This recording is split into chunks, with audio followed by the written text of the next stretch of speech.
नमस्कार दोस्तों, आपका स्वागत है देश उन्नति की स्पेशल पेशकश पथ प्रदर्शक समाज के नायक। आज जिनको हमने इस शो पर इनवाइट किया है उनका नाम है पीसी भारतीया। बहुत ही स्ट्रगलिंग लाइफ रही है उनकी। CAIT के प्रेसिडेंट रह चुके हैं, नेशनल प्रेसिडेंट। आइए उनका स्वागत करते हैं हमारे इस शो पर। नमस्कार सर। नमस्ते। सर, इस शो में हम लोग बेसिकली ये चीज़ें पूछते हैं कि आपकी लाइफ कैसी रही, आपकी लाइफ की जर्नी कैसी थी, कौन कौन सी स्ट्रगल्स आपने देखी है, क्या क्या अचीवमेंट्स आपने की हुई है। तो मैं आप ही से जानना चाहूँगा आपके बारे में, आपके बचपन के बारे में, फिर आप कैसे आपकी ग्रोथ हुई, कैसे आपने बिज़नेस सेटअप किया, कैसे आप गवर्नमेंट से आप जुड़े, एक बड़ी पोजीशन आपने हासिल की। वो मैं चाहता हूँ कि आप हमारे दर्शकों के साथ वो चीज़ें शेयर करें। देखिए, मेरा नाम बालकृष्ण भरतिया। बहुत शाय टाइप का ही था और हमेशा बियॉन्ड देखने की आदत थी। जो दिख रहा है उसके आगे क्या है। मैंने बच्चों के साथ खेलना ये सब मेरे को बिल्कुल भी जीवन में नहीं किया। मैं हमेशा अपनी उम्र से बड़े लोगों के बीच में उठा बैठा। इस वजह से क्या हो गया कि आने वाले समय में क्या होने वाला है मेरे को उनका जो तजुर्बा था, उनके एक्सपीरियंस से मुझे समझते रहा। वो लोग आपस में बात करते थे, उसने ऐसा किया इसलिए फंस गया, उसने ये किया ये आदमी तरक्की किया क्योंकि वो ऐसा ऐसा चला। तो मेरे को इस प्रकार का ज्ञान मिलता गया। और मैं ख़ास बात क्या है कि हमारे पिताजी, हमारी माताजी, उनका जो फोकस था वो था अच्छे से अच्छी स्कूल में पढ़ाई करो और अच्छे से अच्छा खाना खाओ। यानी तुम्हारा स्वास्थ्य अच्छा रहना चाहिए और तुम्हारी सोच अच्छी रहना चाहिए। शाम को जब रोड की लाइट जल जाती थी उसके आगे हम घर के बाहर नहीं रह सकते थे। तो स्कूल से पढ़ के आना, उसके बाद में घंटा डेढ़ घंटा खेले तो लाइट जल जाते थे और हम लोग को फिर घर में रहना है। पूजा करके खाना खाना है, उसके पहले खाना नहीं मिलेगा और उसके पहले पढ़ाई भी करना है, होमवर्क भी करना है। और हम लोग बहुत सिंसियर और डेडिकेटेड लोग थे, तो घर का वातावरण भी वैसा था। और ख़ास बात क्या है कि घर में जो चर्चाएं होती थी वो बड़ी चर्चा होती थी।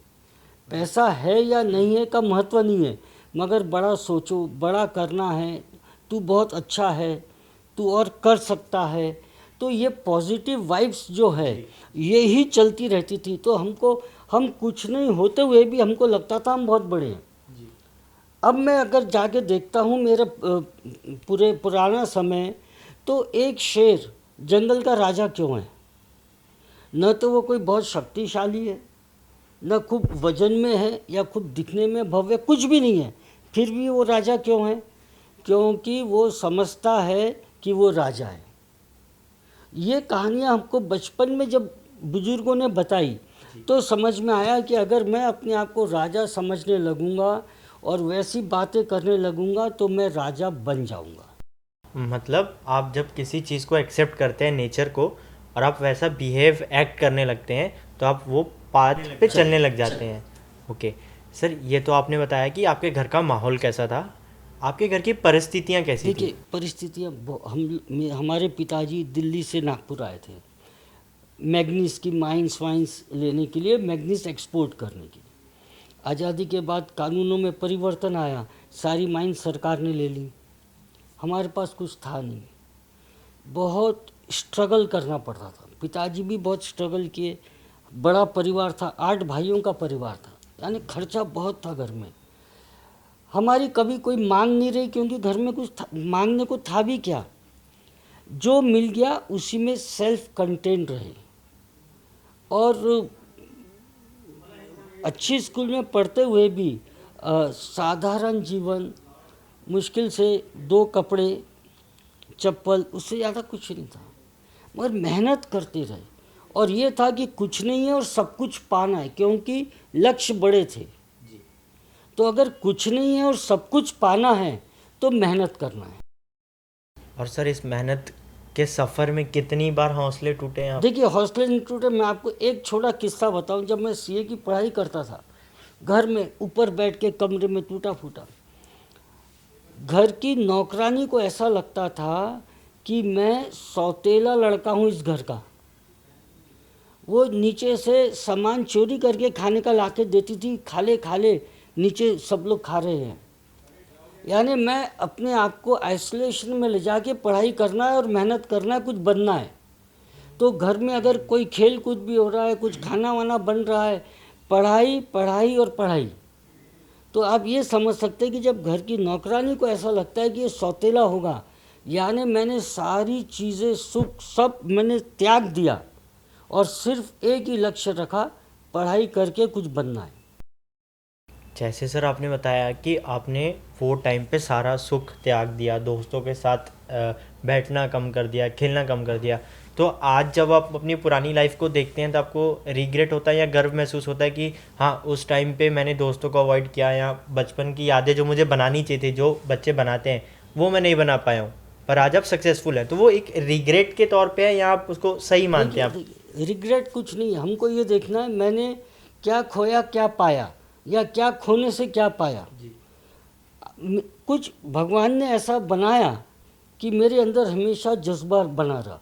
7वीं कक्षा में उस समय जब कोई जानता नहीं था सीए क्या होता है, सिर्फ पेपर में पढ़ा कि इसमें 2-4 लोग देश में पास होते हैं। 7वीं कक्षा में मैंने तय कर लिया कि मैं चार्टर्ड अकाउंटेंट बनूंगा। उम्र क्या रही होगी, वो लक्ष्य तय करने के लिए फिर समझ में आया इसमें कोई पास नहीं होता। तो सारे सुख सुविधा हमने अगर त्याग दिया, आप एक चीज़ समझिए, पूरे आपकी जीवन में आपको 20-22 साल त्यागना है और 60-70 साल मौज करना है, या वो 20-22 साल आप मौज कर लो और 70 साल तक बर्तन घसते रहो, रिक्शा चलाते रहो। ये आपको तय करना है। मैंने तय किया और मुझे गर्व होता है कि उस समय जब मैं जवान हूँ, जब मैं युवा हूँ, अगर उस समय मेहनत नहीं करूँगा तो बुढ़ा होके करूँगा। आज जो लोग समाज को मिसगाइड करते हैं, वो लोग अक्सर बोलते हैं अरे यार बच्चा है, अभी मौज नहीं करेगा तो कब करेगा। और मैं बोलता हूँ अभी मेहनत नहीं करेगा तो कब करेगा। तो अपने जीवन के 25 साल तक सब त्याग करके मेहनत करो, तो बचा हुआ जीवन राजा जैसे रहोगे। और हम आज अग्रसेन जयंती है, मैं अग्रसेन महाराज का किस्सा, ये सब हमने बचपन में, क्योंकि बड़े लोगों के बीच में रहता था तो बचपन में सब ज्ञान मिलता रहा। अग्रसेन महाराज ने कहा था अगर राजा बन के रहना है तो सेवक जैसा काम करते रहो। हर किसी को सेवक चाहिए, किसी को कंधे पे बैठने वाला आदमी नहीं चाहिए। वो मेरे दिमाग में ऐसा सेट हो गया कि तू काम करता रहे तो राजा बना रहेगा। और मैंने हमेशा एक सेवक के रूप में मेरा पूरा जीवन निकाला है और राजा के रूप में मैंने सम्मान प्राप्त किया। जैसे कि सर आपने बताया कि आपने सीए किया है उस टाइम पे जब इंडिया में 2-4 लोग ही पास होते थे सीए के लिए, तो आपको क्या लगता है वो टाइम के सीए और आज के सीए में कितना डिफरेंस आ गया है, किन किन चीज़ों का डिफरेंस आया है? देखिए कैसा होता है, उस समय कोई ट्यूशन नहीं होते थे और इंस्टीट्यूट अपने हिसाब से कंट्रोल करके और ज्ञान देती थी उस समय की ज़रूरत के हिसाब से। चार्टर्ड अकाउंटेंसी में खास बात क्या है, हमारी इंस्टीट्यूट इतनी अलर्ट है कि वो तुरंत देख लेती है कि आने वाले समय में किस प्रकार का सीए की ज़रूरत पड़ेगी और समय समय पे अपने कोर्सेज बदलती रहती है। तो उस समय की ज़रूरत के हिसाब से कम लोग पास होते थे, क्योंकि कम लोग आते थे, आते ही कम थे तो पास भी कम होते थे। और दूसरा, उस समय जो ज़रूरत थी बेसिक अकाउंटिंग, बेसिक टैक्सेशन, ये सब उसके ऊपर फोकस ज़्यादा था। आज क्या हो गया, टेक्नोलॉजी ड्रिवन हो गया सब चीज़। तो आज के चार्टर्ड अकाउंटेंट को टेक्नोलॉजी बताना पड़ता है, आर्टिफिशियल इंटेलिजेंस बताना पड़ता है, मशीन लर्निंग बताना पड़ता है। तो आज का युवा अलग तरीके से तैयार हो रहा है, हो तो वो भी चार्टर्ड अकाउंटेंट रहा है, मगर आज और आने वाले समय की ज़रूरत के हिसाब से वो तैयार हो रहा है। तो ये समय समय के हिसाब से परिवर्तन आता है। ज़्यादा बच्चे भी आ रहे हैं, कितने कितने बच्चे आ रहे हैं, एक एक सेंटर में कि जो पूरे देश में जितने अपियर होते थे, कंपटीशन हाँ, काफी एक बढ़ चुका सेंटर है। में उतने अपियर हो रहे जितने पूरे देश में होते हमारे समय। तो उस जब ज़्यादा बच्चे अपियर होंगे तो ज़्यादा पास भी होंगे। सर अभी तक हमने आपकी लाइफ के बारे में थोड़ा सा ही जाना है, आपके बचपन के बारे में। अब मैं चाहता हूँ कि आपकी अचीवमेंट्स आपने कहाँ कैसे की, कौन कौन सी अचीवमेंट्स आपकी रह चुकी है, वो अचीवमेंट्स के सफ़र में क्या क्या स्ट्रगल्स आपने फेस किए, कुछ ऐसे मोमेंट्स जो आपको याद हों जहाँ आपने बोला सोचा हो कि अब मैं छोड़ देता हूँ सीए, मैं बैठता हूँ घर पे आराम से या कोई दूसरा काम कर लेता हूँ, अब मैं थक चुका हूँ। क्योंकि मोस्टली आजकल की जनरेशन में ये चीज़ें होती है। आप 1-1.5 साल एक कंपनी में काम कर लो, फिर हम सोचते हैं यार हम चेंज कर लेते हैं, मज़ा नहीं आ रहा है, मन नहीं लग रहा है। तो आप फोकस्ड कैसे रहे, आपने चीज़ें अचीव कैसे की, वो मैं जानना देखिए चाहूँगा। ऐसा है कि आप सेल्फ कंटेंट और सेटिस्फाइड कितने हो। मैं जॉइंट परिवार से हूँ, 8 भाइयों का परिवार है। मेरे को ऑप्शन जब मैं सीए हुआ तो अबू धाबी ये सब डेवलप हो रहा था। मेरा रिज़ल्ट निकलते ही अगले दिन मेरे पास 4-5 लोग अपॉइंटमेंट लेटर लेके आ गए बगैर तनख्वाह लिखे कि आप चलो और अबू धाबी चलो, यहाँ चलो, सऊदी चलो। मैंने हमेशा मेरा परिवार और मेरे देश को महत्व दिया। मैंने उनसे कहा आई एम सॉरी, मेरा पूरा परिवार है और पूरा परिवार है। मैं आज चार्टर्ड अकाउंटेंट हूँ और मैं मेरे परिवार को छोड़ के जाऊँ, ये कहाँ तक उचित है। वो तो मेहनत कर रहे हैं, वो मेहनत करेंगे भी, आगे बढ़ेंगे भी, मगर बैक ऑफिस सपोर्ट कौन देखेगा, आगे के विजन के हिसाब से कौन काम करेगा। तो मैंने कहा नहीं, मेरे को कुछ भी नहीं, मैं मेरे लिए प्रथम मेरा परिवार। देखिए खून के रिश्ते से बड़ा रिश्ता कोई नहीं हो सकता, ये मैंने कम उम्र में समझ लिया। तो मैं मेरे परिवार को छोड़ के नहीं गया। इजी इनकम, मैं भी चले जाता विदेश, बहुत अच्छी तनख्वाह मिल रही थी, मगर उससे होता क्या। मेरे जो गुण है, मेरा जो यहाँ पर मेरा इतना फैलाव हो गया, मेरा इतना नाम हो गया, अगर मैं नौकरी करने चले जाता तो क्या होता। मेरा पूरा परिवार मिला के पूरा भरतिया इतना नाम हो गया, क्या होता। हम इंडिविजुअल को न देखें, परिवार को देखें, खून के रिश्ते को देखें और समाज में कंट्रीब्यूट कैसे करें, समाज को आगे लेके कैसे जाएं, वो समझना जरूरी है। अब देखिए मैं व्यापारिक संगठन, मेरा खेल से क्या संबंध था, मगर जब हॉकी वालों ने मुझसे कहा कि भरतिया जी हमको हॉकी में एक लीडर चाहिए, हमारा पूरा बदन है, हेड गायब है, आप हमको लीड करिए। गरीब लोग हैं, झोपड़पट्टी के लोग हैं, बहुत ही समाज के साधारण तबके के लोग आते हैं, बच्चे हैं, मगर आपने अगर ध्यान दे दिया तो इससे इन बच्चों को नौकरी लग सकती है। तो मेरा फील्ड ना होते हुए भी मैंने कहा ठीक है करिए, अगर समाज एक तबका आगे बढ़ता है तो मैं उसके लिए हाजिर हूँ। खूब नया नाम था, लोगों ने मेहनत की, मुझे अध्यक्ष करके वहाँ चुन के लिया है, मैं अध्यक्ष बन गया। ग्राउंड बन गया, आप देखिए अमरावती रोड के ऊपर कितना सुंदर ग्राउंड है, ग्राउंड हमारे कार्यकाल में बना हुआ है। तो एक सेटिस्फैक्शन आता है कि भाई ये हमने किया। बाद में वहाँ राजनीति और जो है वो अपनी जगह है, तो ऐसा आएंगे सर, उस चीज़ पे भी आएंगे कि आप राजनीति में कैसे गए। तो वो बहुत गंदगी हो गई, मज़ा नहीं आया। अनाथालय है, श्री श्रद्धानंद अनाथालय, लड़कियों का अनाथालय, उसके बारे में अलग अलग तरीके की चर्चाएं होती थी। मुंबई हाई कोर्ट में कोई ना कोई वहाँ PIL में था, उन्होंने मुझे अपॉइंट किया एज ए ट्रस्टी। और आज इतना बढ़िया है, इतनी लड़कियों की शादी हो रही है, सब लड़कियाँ मज़े से, एक सेटिस्फैक्शन आता है। इसी प्रकार जब हमने सनातन धर्म की तरफ ध्यान दिया, लोगों ने, मैं कहीं नहीं गया, मेरा कहीं कोई इंटरेस्ट नहीं, लोग ही मेरे को लेके जाते गए। तो फिर हम वहाँ चले गए, आदिवासी इलाकों में गए, देखे क्या बुरे हाल हैं। यानी जिन लोगों के पूर्वजों ने रामचंद्र जी की सेवा की 14 साल, वो बच्चों की आज क्या हाल है। तो अभी उनकी तरफ भी ध्यान दो, उनसे, वो हमसे डिस्कनेक्ट हो गए, उनको रिकनेक्ट कैसे करना। झोपड़पट्टी वालों के साथ बैठ के खाना कैसे खाना, उनको अपने घर में बुला के खाना कैसे खिलाना, ताकि ये सब रिकनेक्ट हो जाए, सोसाइटी मिला के एक हो जाए। काम सब अलग अलग करें ना, मगर समाज तो एक बन जाए।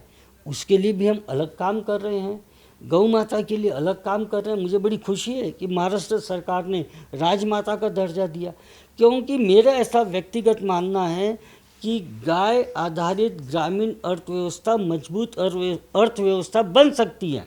किसी का ध्यान नहीं है, क्योंकि विदेशों में इसके बारे में चर्चा नहीं होती, तो वो हमारे पाठ्यक्रम में नहीं आता और वो हमारी पॉलिसी में इम्प्लीमेंट नहीं होता।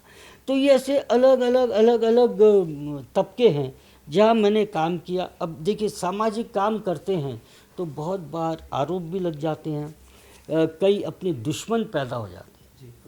मेरा जो ऐसा सामाजिक जीवन है, इसके कारण अभी आपने इंटरव्यू लिया, ये कितना इंटरव्यू देख के कितने लोग मेरे दुश्मन हो जाएंगे शायद आप खबर नहीं है। मुझे मालूम है इसके ऊपर टीका टिप्पणी करने वाले आएंगे। तो ऐसे समय कई बार बड़ा बुरा लगता है, यार अपन किसके लिए कर रहे हैं और क्यों कर रहे हैं। अपन तो सुखी हैं।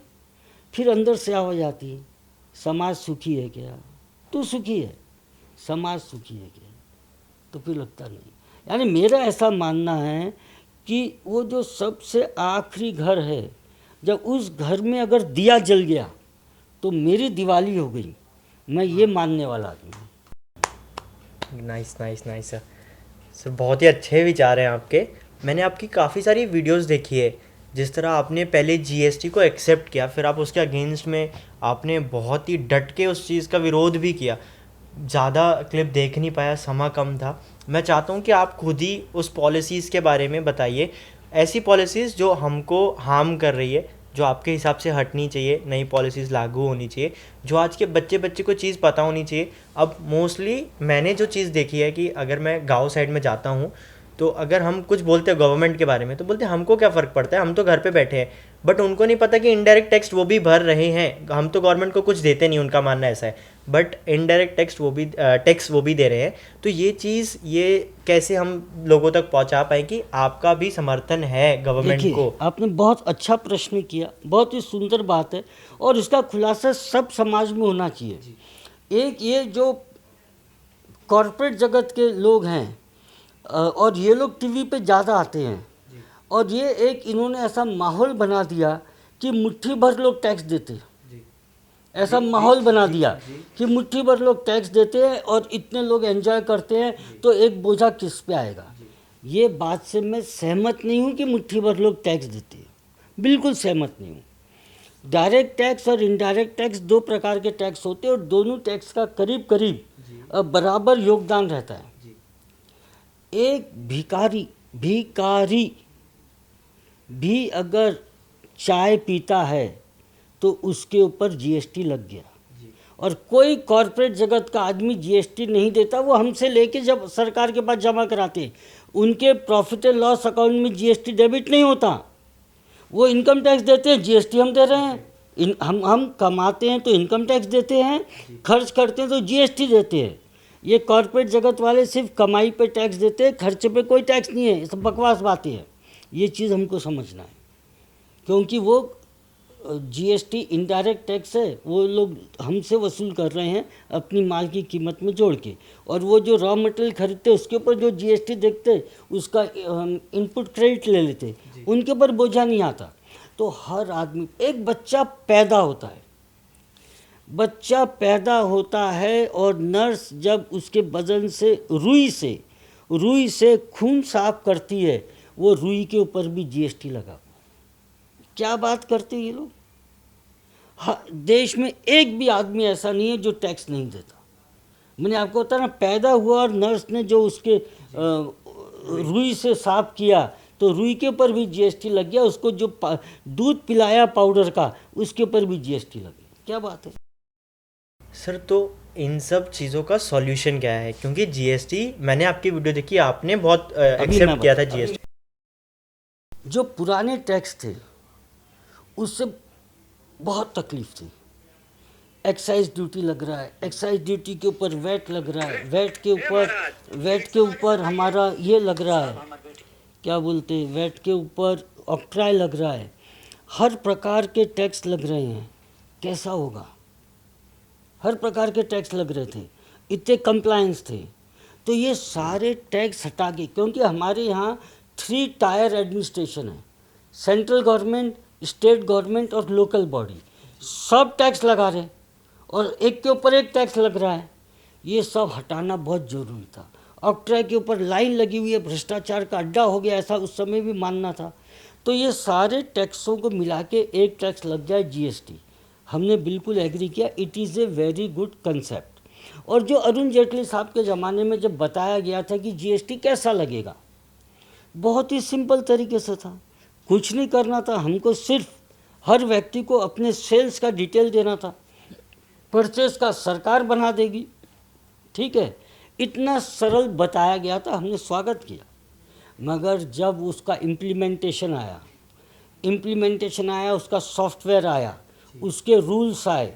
देखिए, कानून बनाने वाला पार्लियामेंट, रूल्स बनाने वाले अधिकारी, सॉफ्टवेयर कंपनी बना रही इम्प्लीमेंटेशन, फिर उसको यहाँ रोको, फिर उसको वहाँ रोको, उसको इतना मैस कर दिया कि वो आगे बढ़ना ही मुश्किल हो गया।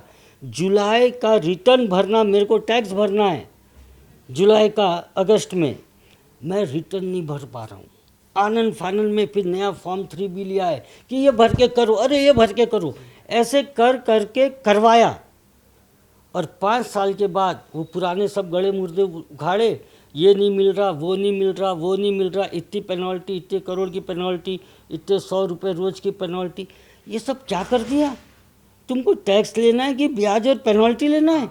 आपके कहने का मतलब, जब गवर्नमेंट ये चीज़ें पॉलिसीज़ लेके आई थी तो उन्होंने पूरा नहीं बताया जनता को? नहीं, जो कंसेप्ट था वो पूरा तरीके से बताया कि ये ऐसा चलेगा। जब इम्प्लीमेंटेशन आया, अपने देश में होता क्या है कि नीतियां तो अच्छी बन जाती है, जब इम्प्लीमेंटेशन आता है तो उसकी पूरी खिचड़ी कर दे। जब सरकार खुद 1500 अमेंडमेंट अलग अलग एक्ट में, रूल्स में, सॉफ्टवेयर में कर रही है, तो जब तुमसे गलती हुई, तुम्हारे लिए नया था, तुम ये बोल के कर रहे ना, तो व्यापारी के लिए भी तो नया था। उसको पेनल्टी क्यों लगा रहे, उसको फीस क्यों लगा रहे, उससे ब्याज क्यों ले रहे? तुमसे गलती हुई, मेरे से भी हुई, ख़त्म करो ना। पहले 5 साल का एक एमनेस्टी करके समाप्त क्यों नहीं कर रहे? मगर वो अधिकारी मानेंगे नहीं, बड़ी बड़ी करोड़ों की डिमांड खड़ी कर रहे, बैंक अकाउंट अटैच कर रहे। अरे तू मेरा धंधा बंद कर देगा, मेरा नंबर कैंसिल करेगा, मेरा तो नुकसान है, मगर उसमें मेरा 28% तो तुम्हारा टैक्स आता है, तुम्हारा भी तो नुकसान कर रहे हो। तो ये सोच का है, अगर मैं मेरे देशवासियों को दोस्त मानूंगा तो काम अच्छा होगा। अगर ये हम ब्रिटिश जो थिंकिंग थी कि इंडियंस के ऊपर रूल करना है, अगर आज भी मेरे सरकार के अधिकारियों की यही सोच है कि मेरे को इनके ऊपर रूल करना है, तो हमारा तो अभी भी वही ब्रिटिश राज चालू है, गोरे की जगह काले आ गए, इतना ही तो फर्क है। आपके पास क्या सॉल्यूशन है? इस सिस्टम को कैसे बेटर किया जा सकता है? चर्चा करनी पड़ेगी, जिससे आपको, जिसके ऊपर इम्प्लीमेंटेशन करना है उससे चर्चा करनी पड़ेगी। आप क्या सॉफ्टवेयर ला रहे हो वो आपको चर्चा करना पड़ेगा। पहले स्कूल और कॉलेज में डालना था, वहाँ से तो बच्चे ट्रेन होके आए, आपने तो एकदम से रात को अनाउंस कर दिया, ठीक है कर दिया, क्योंकि सिंपल होगा। मगर फिर जो कॉम्प्लिकेशन हो गए, किसी भी अधिकारी को कोई भी अमेंडमेंट का परमिशन नहीं होना, अमेंडमेंट साल में एक बार होना, जब बजट आता है तब उसका अनाउंसमेंट होना, महीना 1.5 महीना उसके ऊपर जितना भी डिबेट होना है वो हो जाए, उसके बाद वो इम्प्लीमेंट होना। हर दूसरे दिन आप नया सर्कुलर ले आओगे, हर बार फिर कोई नोटिफिकेशन ले आओगे, फिर आप सॉफ्टवेयर में अमेंडमेंट करोगे। अरे मैं धंधा करूँ कि तेरे को देखूँ? मेरा मकसद तो धंधा करना है ना, तुम मेरे को धंधा ही नहीं करने दे रहे। एक कानून एक टैक्स बोला है, अभी भी 50 टैक्स चालू है। एक कानून एक टैक्स एक रजिस्ट्रेशन एक रिटर्न, ऐसी बात क्यों नहीं करते आप? ऐसी करिए। सर, जैसे कि गवर्नमेंट से थोड़ा हट के बात करते हैं हम पॉलिसीज से, जैसे कि आपने बहुत सारी कंपनीज़ के अकाउंट देखे होंगे, तो ये मैसेज मैं कॉर्पोरेट्स वालों को देना चाहता हूँ स्पेसिफिकली, कौन से डिपार्टमेंट में सबसे ज़्यादा चोरी होती है? नहीं, देखिए ऐसा है, डिपार्टमेंट में चोरी नहीं होती, चोरी तो करने वाले कहीं ना कहीं समाज के ही लोग इन्वॉल्व होते हैं। जिस डिपार्टमेंट में अनरीजनेबल टैक्सेशन रहेगा, kind of. Unreasonable 28% tax, okay. लोहे पे 18% टैक्स, मेरा नफ़ा 1% है और तुम 18% टैक्स लोगे, वो काम कैसे होगा? जिस डिपार्टमेंट में कंप्लायंस कॉम्प्लिकेटेड हो जाएंगे, वहाँ पर चोरी नहीं होती, आदमी उससे दूर भागता है। आप जैसे food safety and standard act ले लीजिए, अरे उसका रिन्यूअल की क्या ज़रूरत है? एक बार रजिस्ट्रेशन ले लिया, ख़त्म कहानी। नहीं, आप रिन्यू करिए, आप फीस भरिए, क्या ज़रूरत है? फिर इसका रिटर्न अलग, उसका रिटर्न अलग, उसका रिटर्न अलग, एक कंपोजिट क्यों नहीं रिटर्न हो जाता?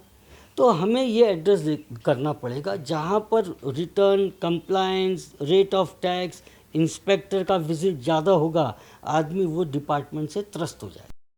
ओके सर, मैं आजकल के यंग लोग, आजकल की जनरेशन ऐसी हो गई कि वो अपने फाइनेंस को लेके बहुत कंसर्न फील करती है, मुझे इतना सेविंग करना है, ये करना है, ये एज तक ये चाहिए। तो आपके पास क्या सॉल्यूशन है? आप क्या एडवाइस देना चाहते हैं मेरे जैसे बच्चों को जो कि अभी अर्निंग स्टार्ट की है, जिनकी लाइफ बहुत आगे अभी बची हुई है? किस हिसाब से इन्वेस्ट करें? कैसे टैक्स बचा सकते हैं हम? किन किन चीज़ों पे बचा सकते हैं? किन किन चीज़ों के फ़ायदे हम गवर्नमेंट की पॉलिसी से ले सकते हैं टैक्स बचाने के लिए? थोड़ी सी अगर आप शेयर करें। देखिए, 2-3 बातें। हम लोग की उम्र वाले जो लोग थे, हमने तो कभी भी फ्यूचर के बारे में टेंशन नहीं लिया या सेविंग के बारे में नहीं सोचा, क्योंकि हमारी संस्कृति है, भारतीय संस्कृति 7 पीढ़ी तक के प्रोटेक्शन की संस्कृति है। तो इंडिविजुअल प्रोटेक्शन का किसी को नहीं, family is there to protect you. Okay, अब हमने अपने आप को फैमिली से अलग करके न्यूक्लियस फैमिली लिया है, तो इसका मतलब क्या हो गया? सारा बोझा आपको ही दे रहा हूँ।